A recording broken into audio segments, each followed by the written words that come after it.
备接敌。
太监，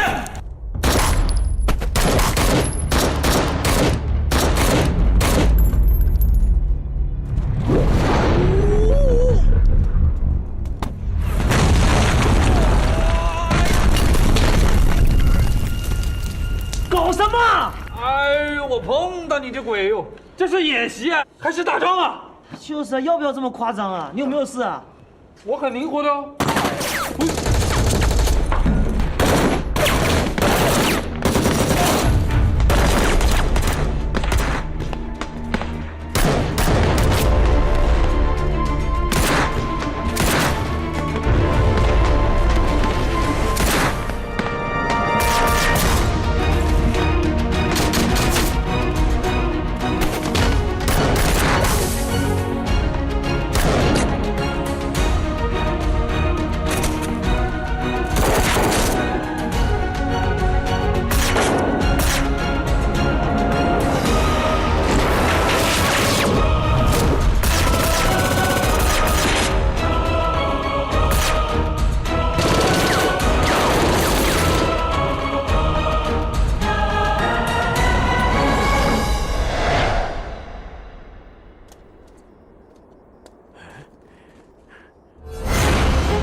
攻防兵力对比在2比1，根据综合战术的推演，防御一方获胜的可能性会比较大。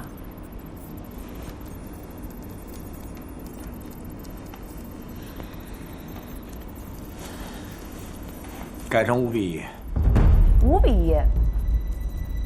执行命令。是。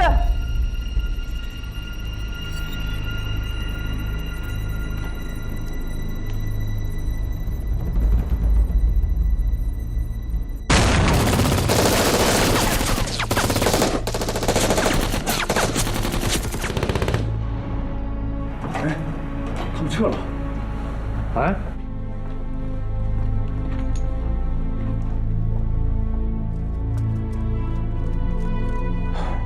撤得这么快，肯定有诈，小心点啊。嗯。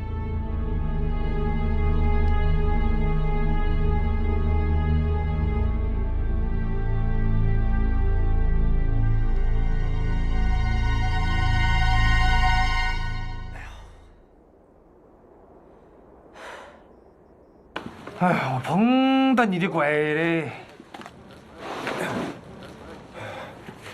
这打的也太猛了喽！我现在脑壳还是昏的。我估计啊，这要是真打起仗来，也就这个样子了哦。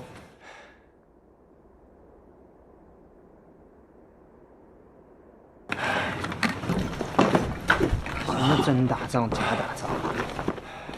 真要打仗，我也开坦克去了。我就不明白了，像这种训练跟游戏有什么区别呀？还真投入进去了。梁山，你说什么呢？这是演习，演习就是对作战的预演。对呀，预演。那你也说是预演，对吧？那关键死人了吗？这子弹是真的吗？这跟打真人 CS 有什么区别啊？我们是坦克连的，不好好开坦克，到这打什么真人 CS 我就搞不懂了。那你给我喝口水。不给。梁山，我说两句啊。演习和游戏那是有本质上面的区别的。我们现在演习所做的事情，是为了防止万一在未来某一天、某一刻，现在发生的事情真实的存在了，而做准备的。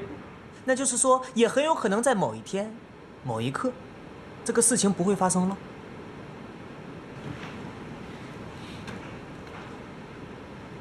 班长，要什么呢？咱们的任务是在这坚守3个小时，不是瞎聊天的。战损情况。报告班长，无战斗减员。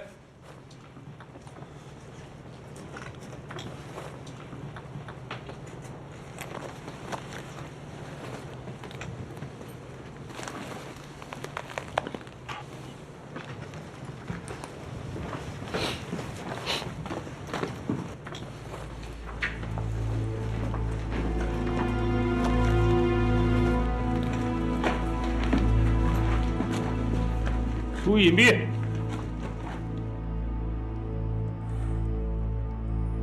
这是什么训练？要是坦克再一炮轰过去，什么都解决了。那嘀咕什么呢？啊，班长，我是说，要是坦克再一炮轰过去，什么都解决了。没坦克你不能打仗了。杨俊宇想要达到的效果，就是让我们这些坦克兵脱离坦克之后，仍然可以单兵作战。而且不输他们特种兵，这就是他的目的。所以你们现在要珍惜，贴近这种真实战场的演习，把它当成真的。你还有什么问题？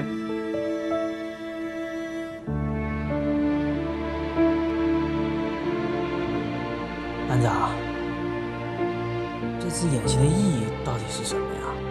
演习的意义是什么？还用我说？我就是觉得，我们坦克兵应该熟练地掌握坦克的各项技能，成为陆战之王的操控者。以后有你开坦克的时候，军人以服从命令为天职。什么是军人？宁愿放弃自己的生命，也要把任务完成。这是军人。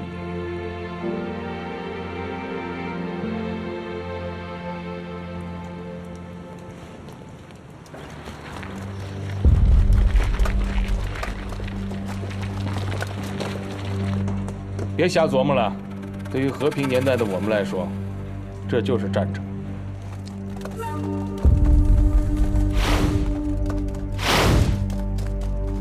班长，来人了。现在没事了，把枪换过来。我才不要呢！我之前基础训练就练它了。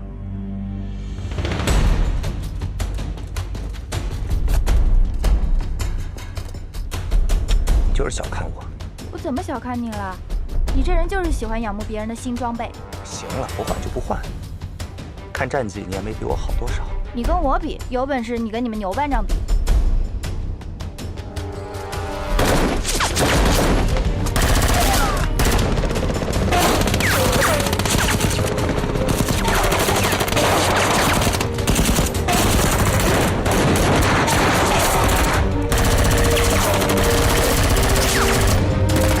机会来了，比比啊！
增加进攻方火力，让他们感受一下装甲部队的威力。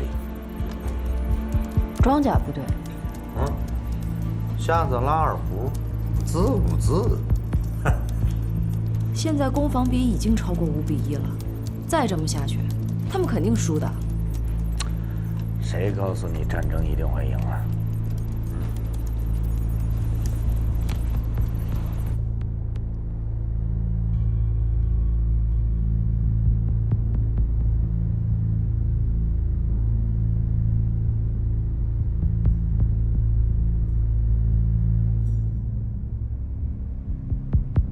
？3个小时应该快到了吧？是啊，这样就结束了，感觉有点太轻松了。那也不能放松警惕。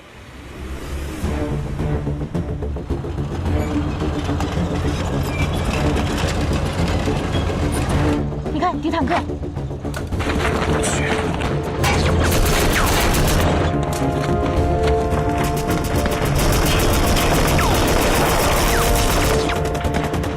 让我们对抗坦克，梁俊宇真是用心良苦啊！让装甲兵打坦克，我碰到你的鬼了！我就知道没那么简单。杨俊宇这什么意思啊？让我们装甲兵攻击坦克？刺激啊！现在2个人目标太大了，你再去找一个电影比起来容易决起。行，那我走了，你小心点。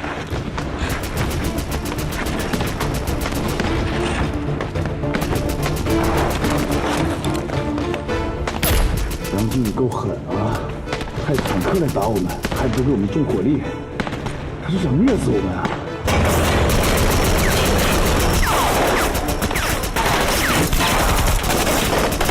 来，把爆破装置给我拿过来。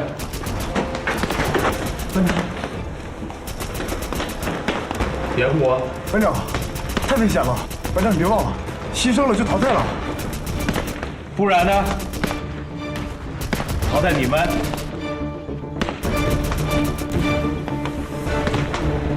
掩护。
班长！你们这哪是演习，这不来真的吗？班长，班长！哎呀，班长！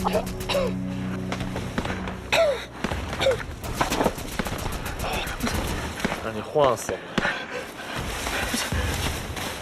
我！啊！来，给我。啊？哦。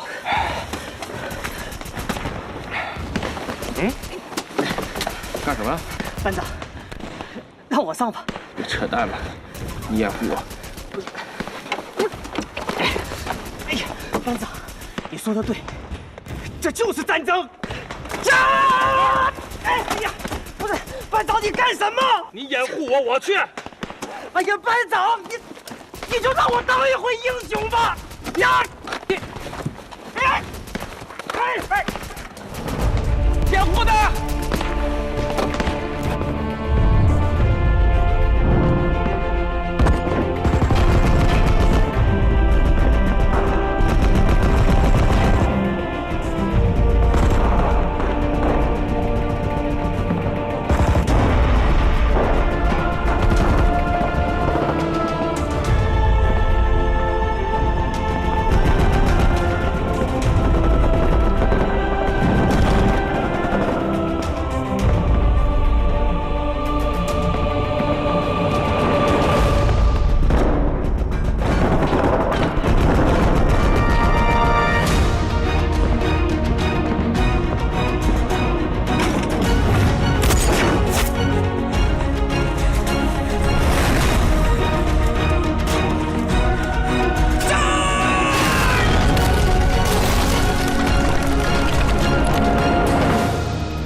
坦克已被摧毁。这倒是个意外啊！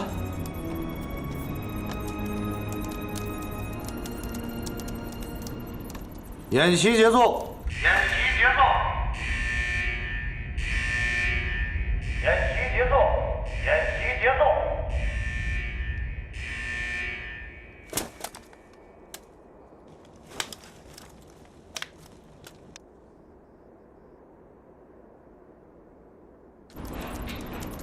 他们算通过了吗？基础科目算是通过了吧？开始兵种专业科目的训练。是。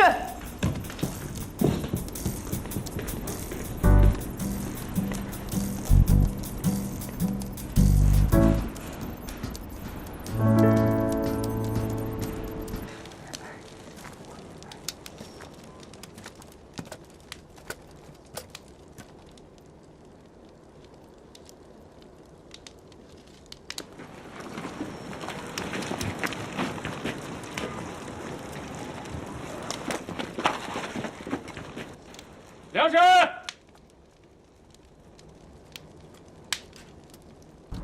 梁神，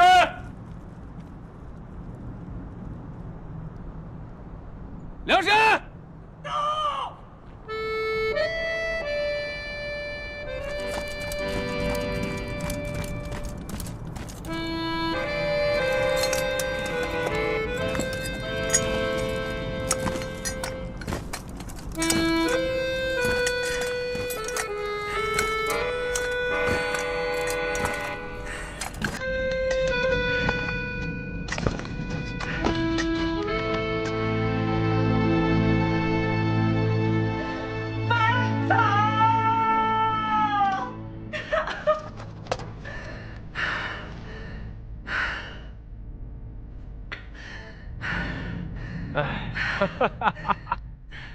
我终于牺牲了，我不辱使命完成了任务，我为我们班争得了荣誉。我感觉我很高大，我很威武，我是一个战士。班长，你知道吗？你们知道吗？我在引爆炸弹的那一刻，我想到了董存瑞，我看到了黄继光、邱少云，但我是梁山，我是中国人民解放军的坦克兵梁山。我虽然牺牲了，但我牺牲的很有意义，我成烈士了。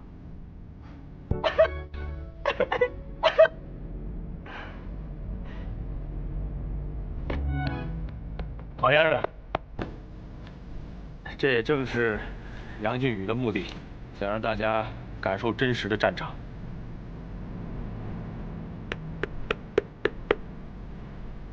还好吗？我很好。你爽吗？我好爽啊！来吧，咱们为了烈士梁山敬礼。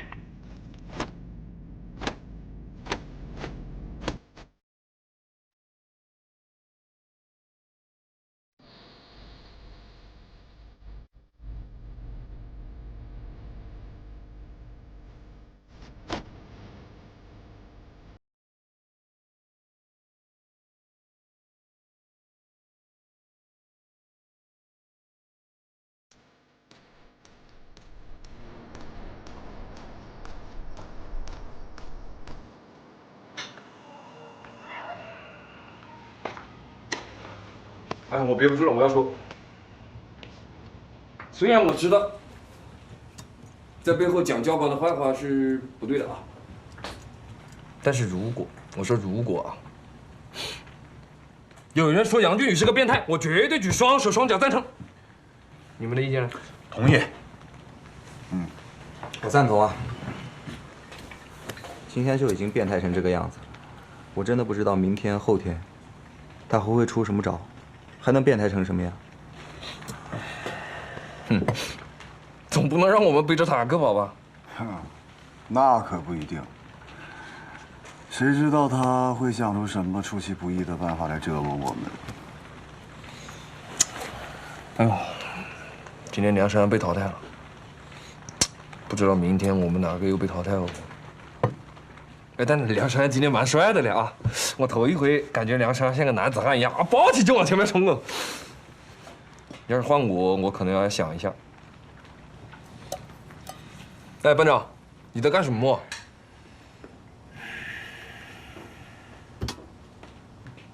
班长，你在看作训手册啊？这你不都倒背如流了吗？那政治背费劲啊。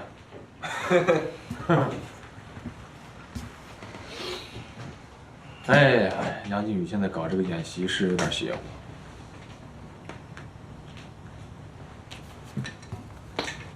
我现在对你们，啊，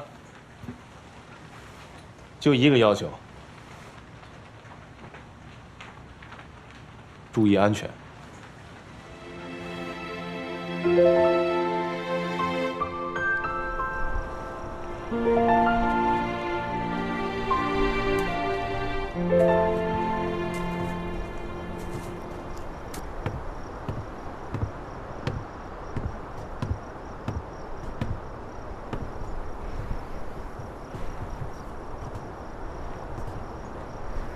你怎么来了？怎么样？你们女兵现在什么情况？走了1/3了。女兵的淘汰率还是蛮高的。哪有女兵淘汰率才不高呢？你们男兵那个才是呢。淘汰的那些人现在怎么样？有闹情绪的呀，有想爸妈的，还有骂杨俊宇的。那你呢？我挺好的呀，我没有哭鼻子，也没有闹情绪，特别好。你脚伤怎么样了？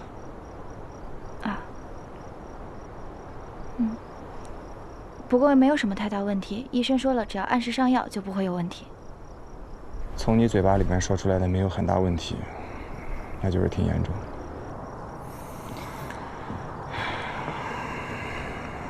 你到底想跟我说什么呀？我觉得你其实可以退出的。为什么呀？今天城市实战考核，我们一起执行任务，我挺有感触的。我觉得这一次特别强调实战化的概念，而且你没听杨俊宇也说了吗？从明天开始，各兵种的专项作训难度都会在提升，我怕你受不住。谢谢你的关心啊，但是我不会主动离开的。不是，我的意思是，说白了啊，我觉得你们女兵根本就不适合留在这里。况且你现在还有脚伤，是我知道你心气高，但是你要面对现实，不要一味蛮干。你觉得你凭什么对我说这样的话呀？我为你好。谢谢你的好意啊。但我觉得杨俊宇说的是对的，在这个训练营里面，不可能给一个畏缩的退战者机会，也不会给他颁发任何的奖牌，更不要操心别人的事。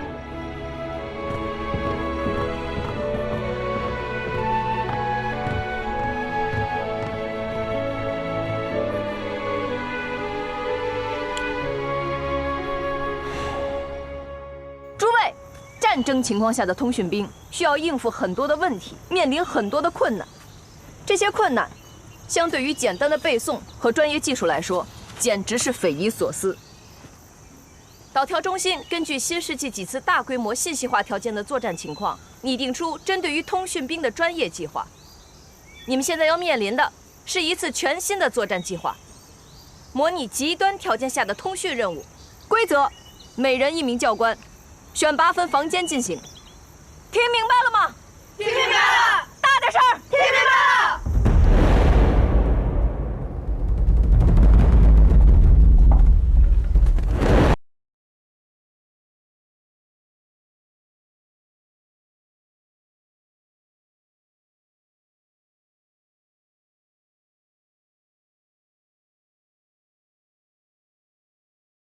这是要组装电台？是的。我们之前在通讯连也学习过电台的组装跟维修，但是没有精细到这种程度。这是连芯片都拆解开了。现在不就是要让你体验吗？黄小萌，你现在的任务是组装一部通讯电台。为了模拟持续连续4小时的作战环境，在未来4小时之内，你将不间断地执行任务。至于必要的休息，请你自行解决。是。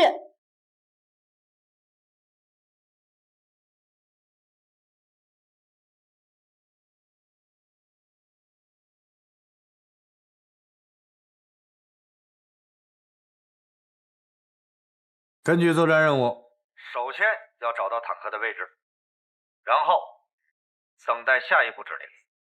我要提醒你们，谨防追兵，只要被俘，就意味着任务失败。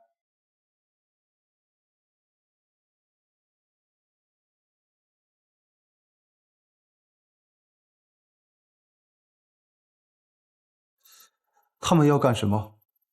哼，肯定没憋着好屁。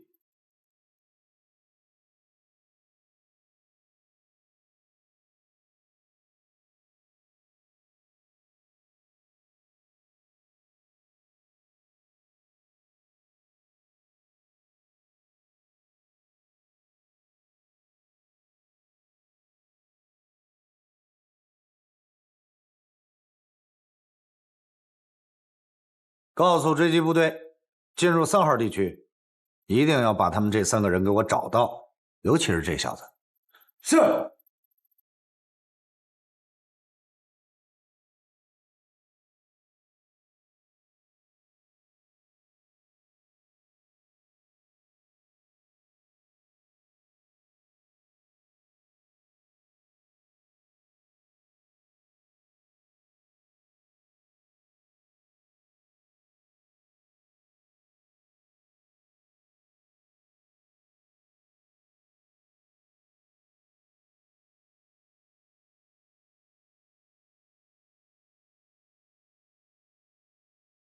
黄小萌，准备好了吗？准备好了。现在计时开始。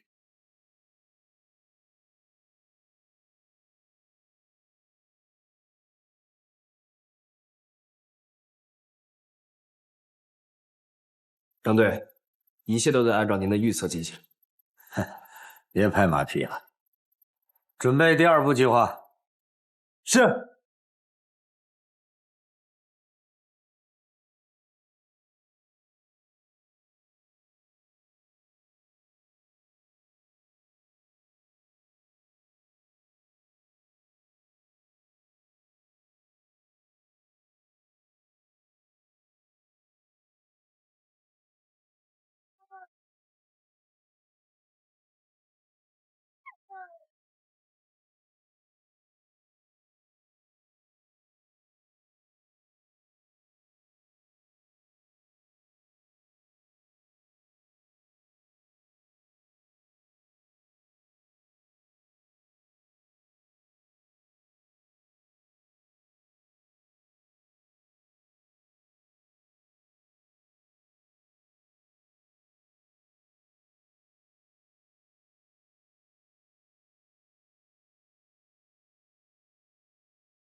注意警戒！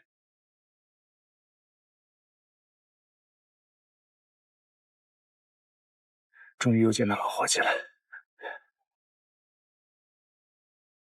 接下来正能量，检查车辆。是。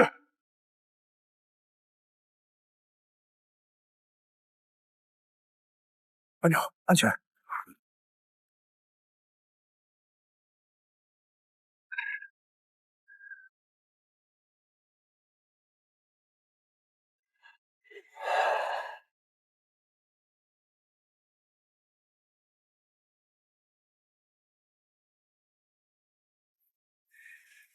一日不见，如隔3秋啊！好久不见了，老伙计。检查车辆情况，准备执行下一项作训任务。96-5车收到，请回答。965收到，请讲。命令你车前往预定地点，完成定点清除任务。收到，方向2两，全速前进。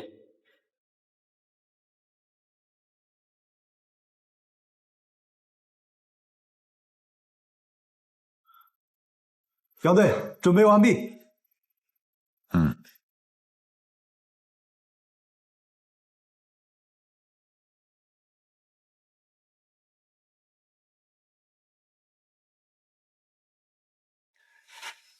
班长，燃油异常。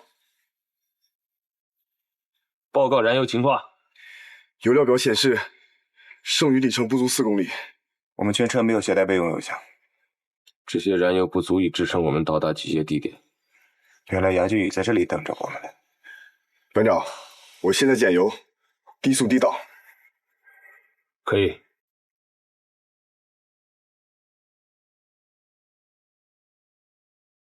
躲开路障。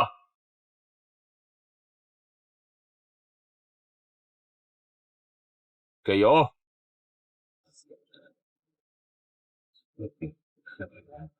不能不换挡，不加速，这样更费油。退档要迅速。是，班长，前面发现一个加油站，不能进去。这时候谁都信不过。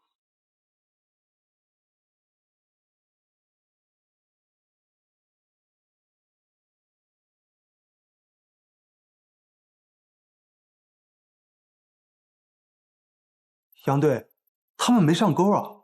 哼，他们会上钩的。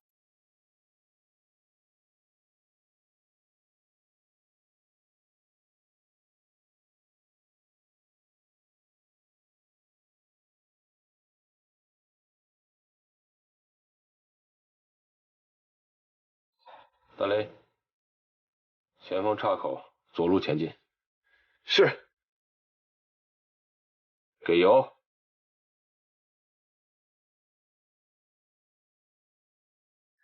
Max 488在点对点通讯中可以正常工作，为什么在点对多点通讯中无法正常通讯？迅速回答，手别停。Max 88没有成功能发送使能控制，因而其输出无法处于高阻态。当多个输出被连接在一起时，差分输出信号就会被多个发送器给驱动，所以无法进行点对点通信。1分钟式论述均有无线通讯的抗干扰要求。无线通信采用了纠错编码、交织、大功率等措施，并发展了跳频、直接序列扩频。班长，油表显示不到1公里的续航里程，好险啊！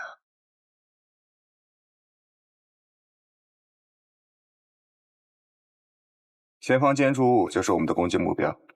火炮准备，顺方榴弹。准备完毕。标尺向右，动3动。标尺减2。900。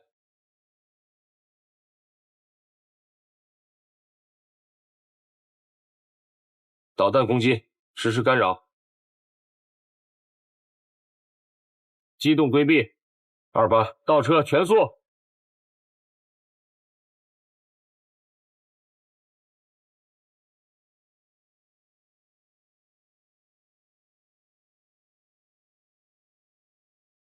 我们被精确锁定了，周围没有引导，怎么可能被锁定？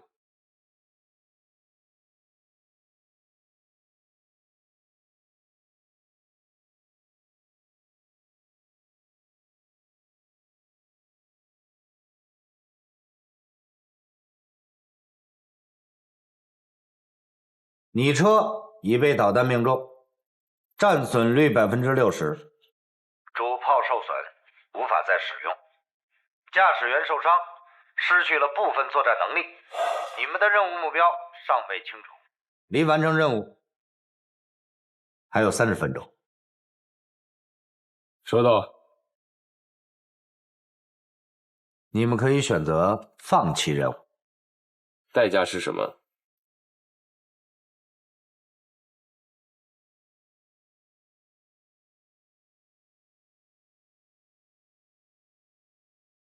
班长，现在火炮受损，任务怎么完成？班长，燃油已耗尽，车辆无法移动。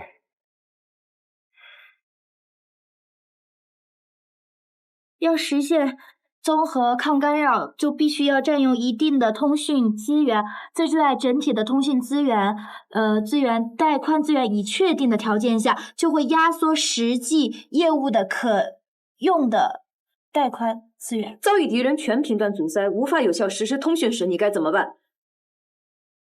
迅速回答。一旦通讯受损，我们就要依靠人力去传递公文和情报，必要的时候还要徒步。我有一种办法，不知道可行不可行。班长，你说吧，只要有办法我们就干。我们除了火炮之外，还有一挺高射机枪。目前的情况，我们距离目标超过了高射机枪的有效射程。只要我们将车开到有效射程内，现在弹药技术不少。我有把握干掉他们。班长，刚才的机动规避，我们没有油了。我们刚才是路过一个加油站吧？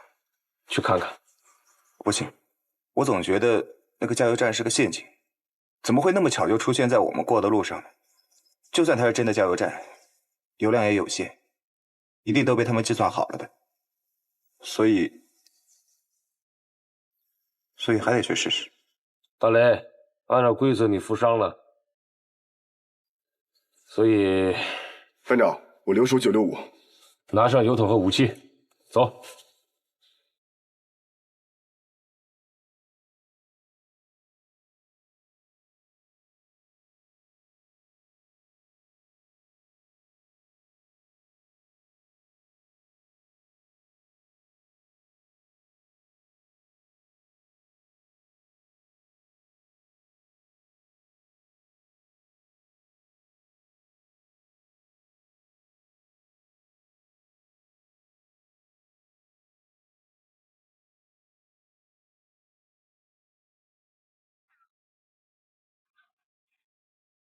加油，我掩护你。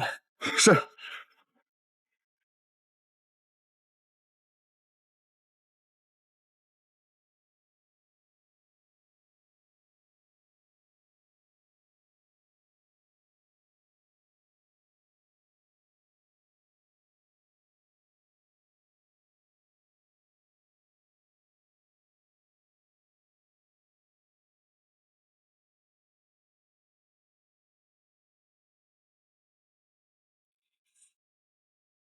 怎么样了你？快了，快点，差不多就行了。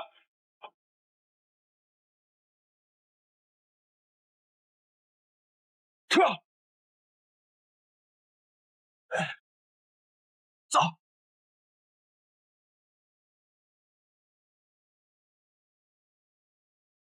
雷雷，你还活着呢吧？班长，我没中，刚击退了一波，不错。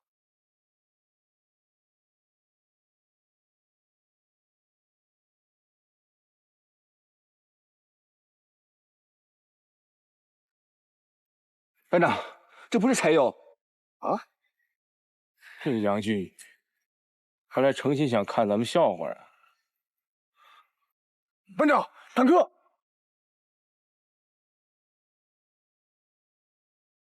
快，拿上炸药，撤！快！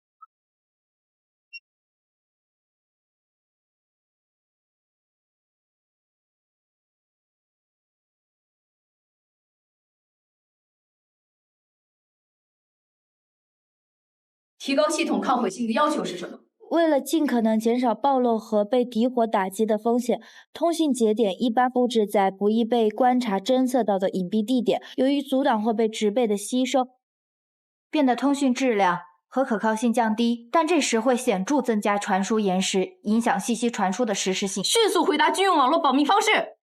快！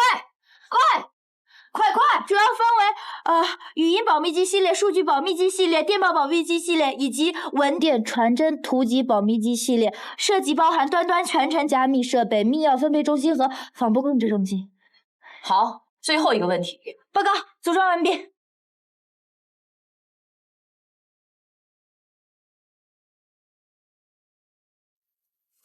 不错，接通线路。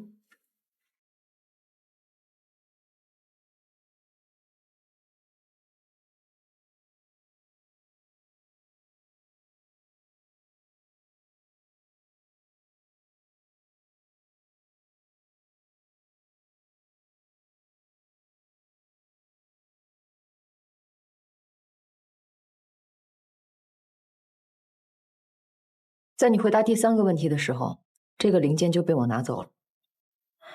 这不公平，教官。我有说过不可以吗？你很委屈吗？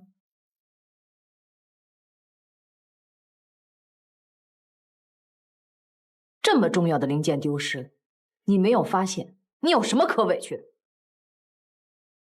哭什么哭？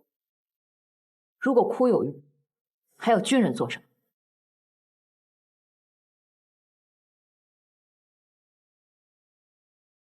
重新组装。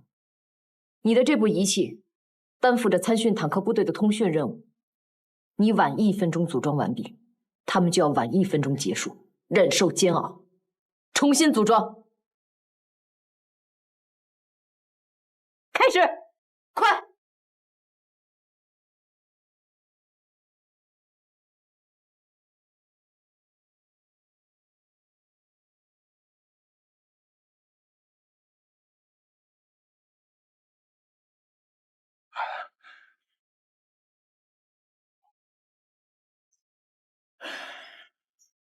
！965，呼叫导调中心，目标物已摧毁，请听下一步指示。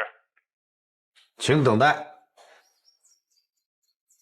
班长，怎么说？让我们在这儿等待。任务结束的指令不是应该导调中心下达吗？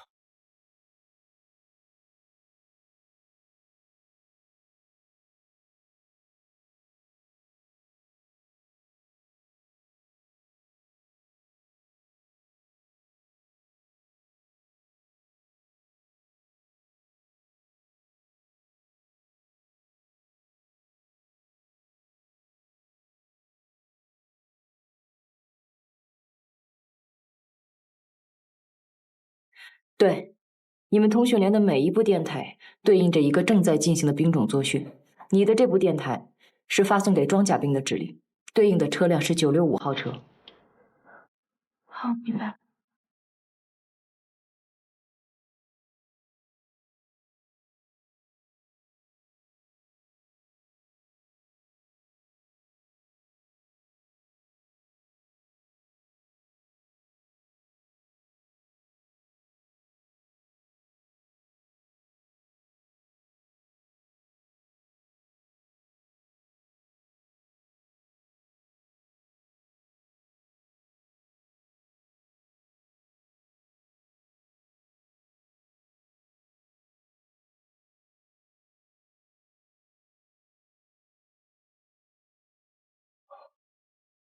报告教官，组装完成，请求调试。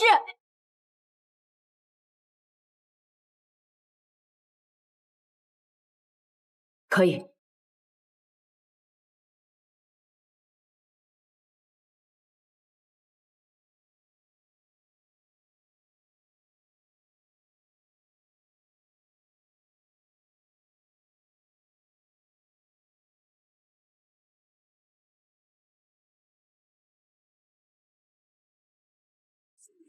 隐蔽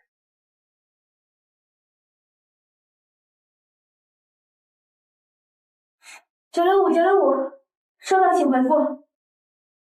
965，听到请回答。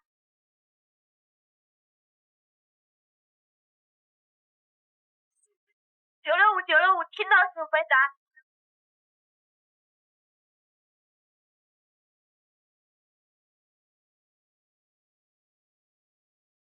965，听到请回答。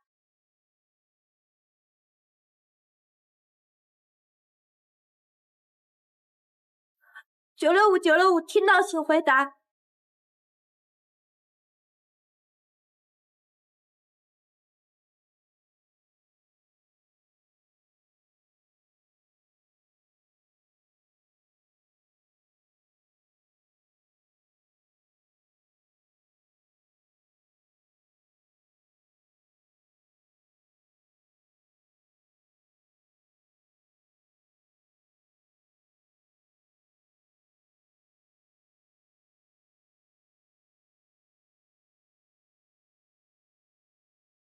杨队，再不救真不行了。营救。是。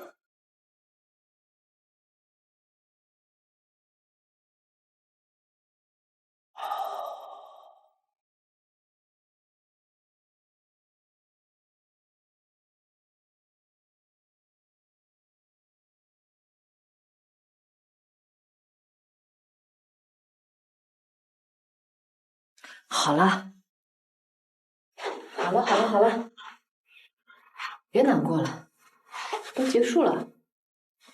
教官，都是我不对，是我不好，是我太笨了，太慢了。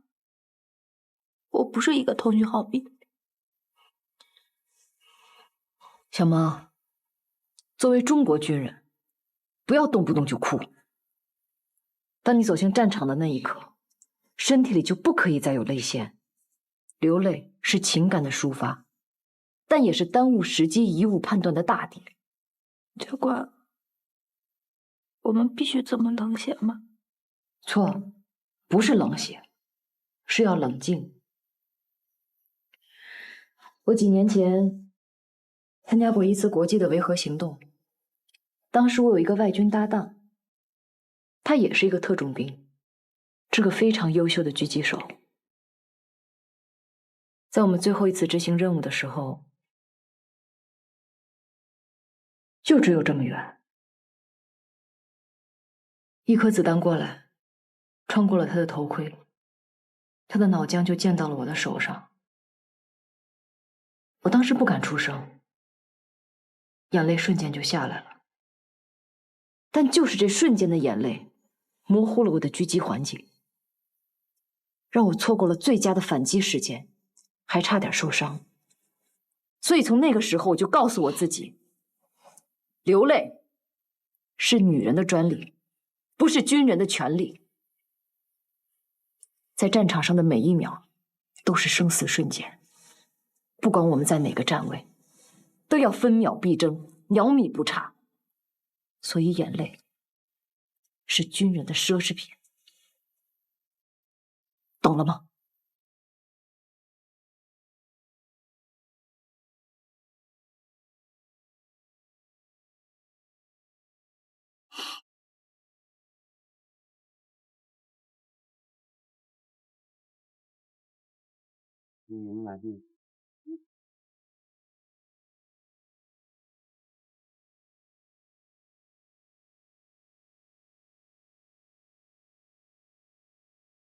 我是最后一个的。你是坚持到最后一个的。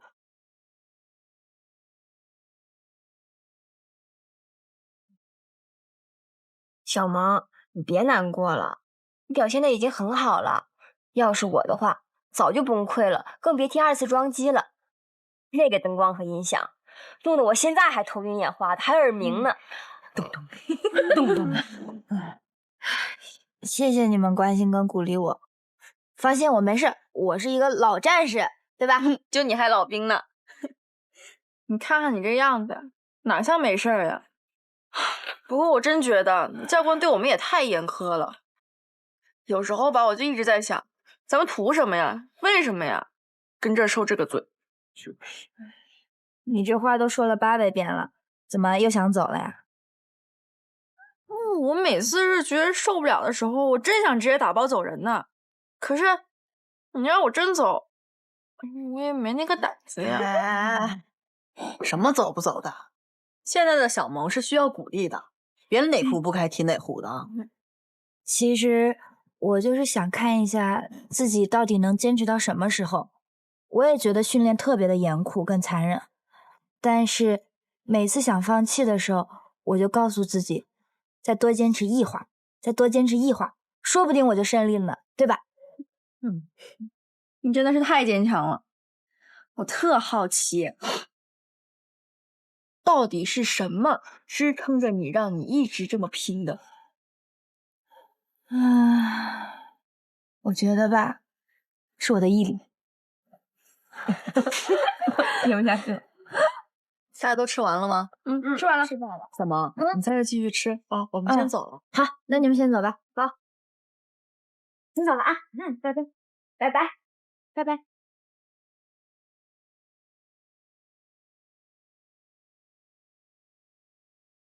走了。走了。拜拜，拜拜。教官好，吃完了。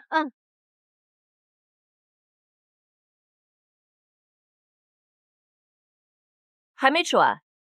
教官好，好。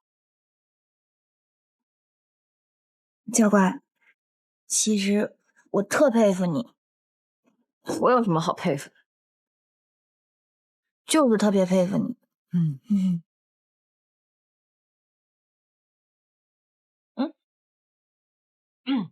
什么？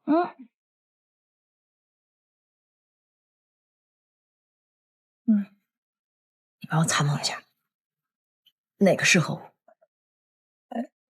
适合你啊。帮我看看。蓝色的，蓝色的适合您。这个，好，信你的。那一刻，我才意识到，再坚强的盖亚，终究也还是个女人，还是个挺漂亮的女人。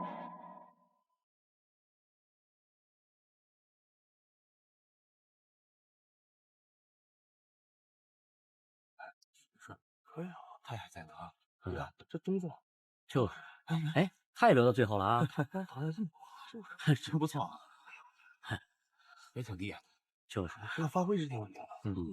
人在后边多是厉害，真。我平时训练说他最积极了，那他一点一点选拔出来。咱们也加油啊！就是，那肯定的。说他可爱你，是，你别光想别人了。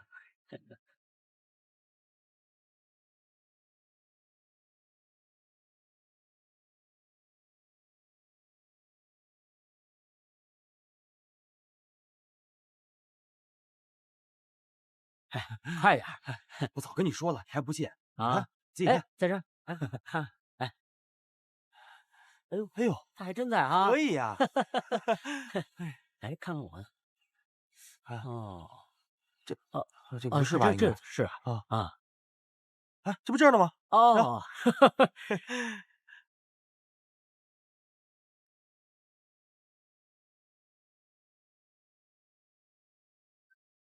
花萌同志，听到你哭了，我本来想去看你，但也就是想想，如果到了女兵营，肯定会被赶出来的，说不定还要挨打，所以我就在这里给你留言，不知道你能不能看得见。不过，不管你看不看得见，我都要跟你说，加油！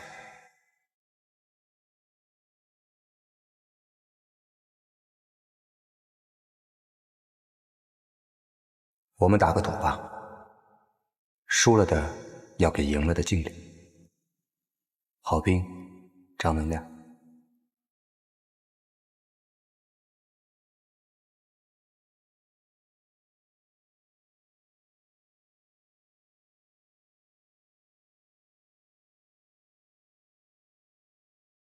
怎么样？好点没有？哎，你怎么来了？来看看你啊。没事，你平晚上。你这个纱布拆了以后啊，得做点恢复性的训练，得抻抻筋，有点疼，但是你得忍忍。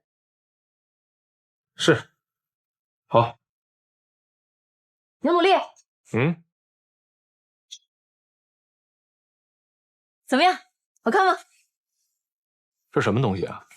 卡的呀，好不好看？哦，这发卡哪有这戴在那个位置？应该戴在中间呀。是吗？对，它是为了这个别头发用的呀。这儿怎么样？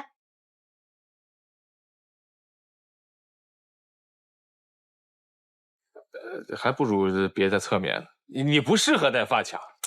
我就说嘛，我说我不适合，可我那些战友啊，非得说得让我改变一下，太不像女孩了。可是女孩的事儿我根本就不会，我们家从小就没拿我当女孩养。我10岁的时候单下回环我能做5个，好多老兵尖子兵都得跟我学习啊。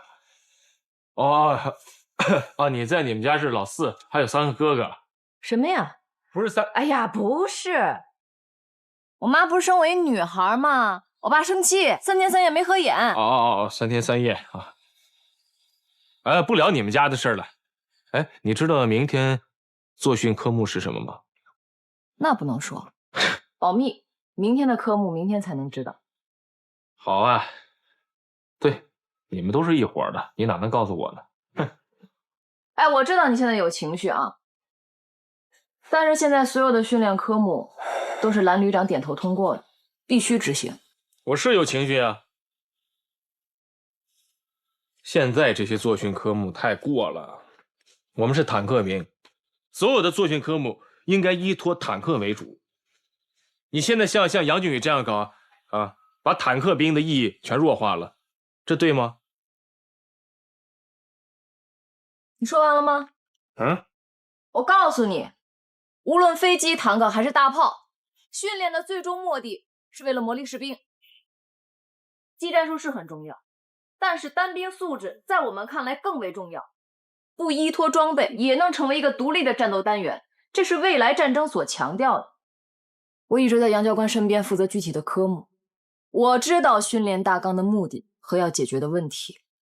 就是因为训练大纲太超前了，所以才不被很多人理解。但就目前国内外战争的形势和未来信息化战争的情况来看，这种形势必然是大势所趋。所以，请你相信和接受训练营。哎，就你这个脾气，他怎么说你啊？谁呀？叶小军啊，那个军报记者。他敢说我？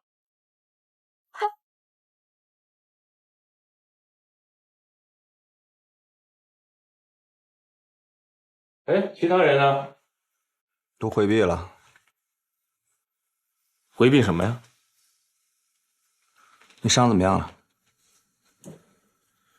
哎呀，我这胳膊上这伤啊，没什么大事儿。哎呀，你说你也是，旧伤还没好呢，就跟那个姓盖的走那么近，你不怕破伤风啊？我姐给我打电话了，她问我你现在到底怎么想的？我不跟你说了吗？我们俩分手了。你那哪叫分手啊？我看顶多是置气。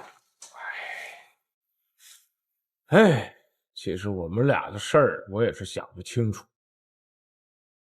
我觉得可能我们俩分开了比在一起更好，或者说我们俩就不是一个世界的人。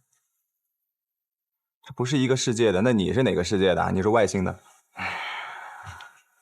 你不要因为跟我姑妈又呛了几句就心灰意冷了。你要娶的是我姐，又不是他妈。再说了，你平时都是怎么教育我的？现在倒好，你遇到困难自己先撤了，把我姐一个人搁在前线，合适吗？那不把她留在那儿，那是她家，她离家出走跟我私奔，合适吗？为什么不呢？你为什么不能做出这一步呢？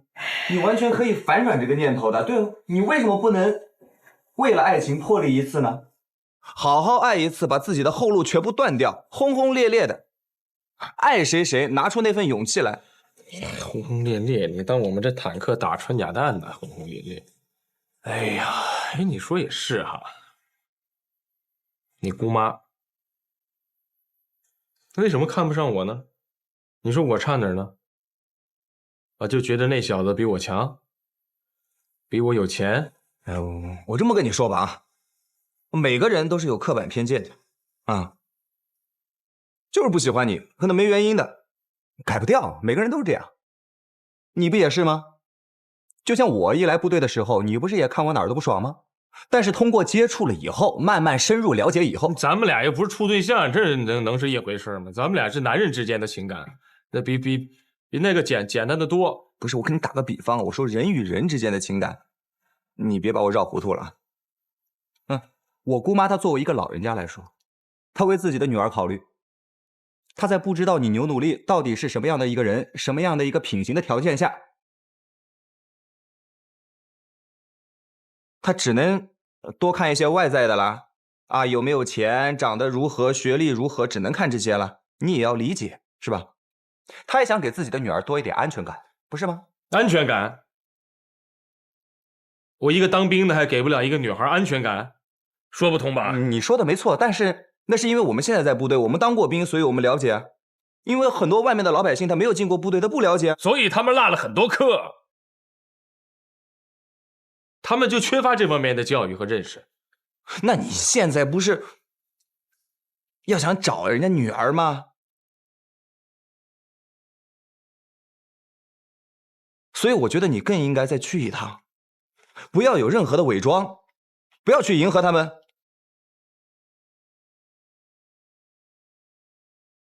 就做你牛努力，把你军人的气概和气魄拿出来，摆在他们面前，跟他们说你想要的东西。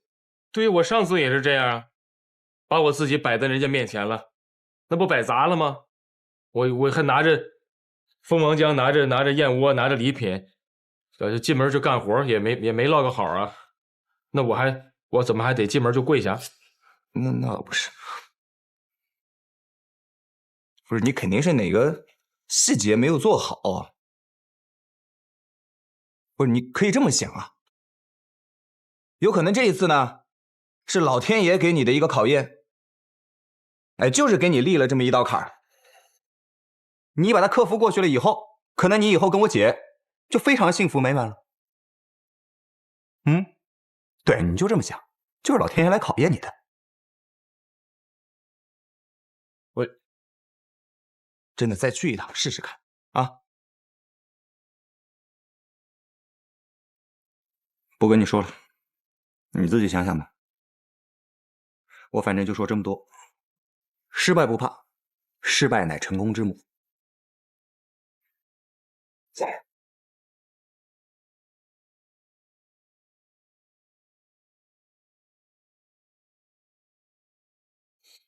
不是你这是要干什么去啊？上厕所，你起来，你赶紧把他们都叫回来。